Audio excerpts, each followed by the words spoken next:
حابة أسأل نيافتك الشباب اللي مسافر للدراسة أو البنات طالع من مجتمع مغلق، برضو مش زي ألمانيا، وهسافر للدراسة أو للشغل أو للارتباط أيا كان. أما ديسكورس إيه النصيحة اللي يوجهها له؟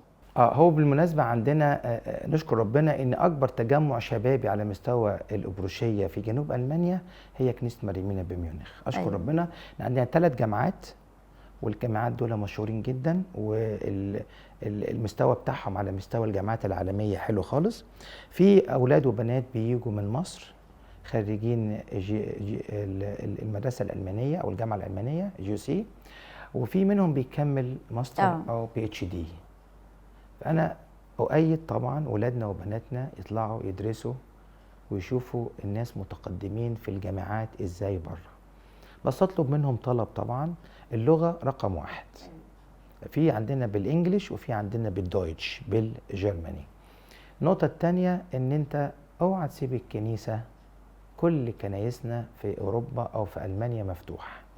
تسأل فين الكنيسة هتلاقي فيها تجمعات، هتلاقي فيها أنشطة، واشتغلنا على الموضوع ده من 12-15 سنة.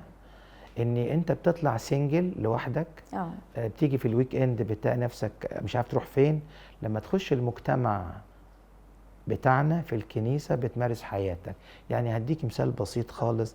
في اوقات الصيام مثلا ولادنا طبعا بيقعدوا ياكلوا في الشارع ومحلات وكده، فانا عامل لهم يوم كده يجوا تعالوا يا اولاد كلكم مع بعض، صاله الاغابي موجوده اطبخوا مع بعض. حلو قوي. تبص تلاقي مثلا في اكلات مش موجوده في المانيا زي الكشري في الصيام. أيوة. بيتعمل في المانيا يعملوا كشري وياكلوا كشري وينبسطوا مع بعض ويطلعوا اليوم كله مبسوطين فيه. حلو قوي. فبنهتم جدا بالشباب. ليه؟ ان هو الشباب ده مستقبل الكنيسه، وكنيسه بلا شباب كنيسه بلا مستقبل. كنائس اوروبا كلها للاسف فضيت بالشباب وفضيت بالاطفال، مفيش بس الا عواجيز. نشكر ربنا ان كنايسنا القبطيه الارثوذكسيه في المانيا عامره.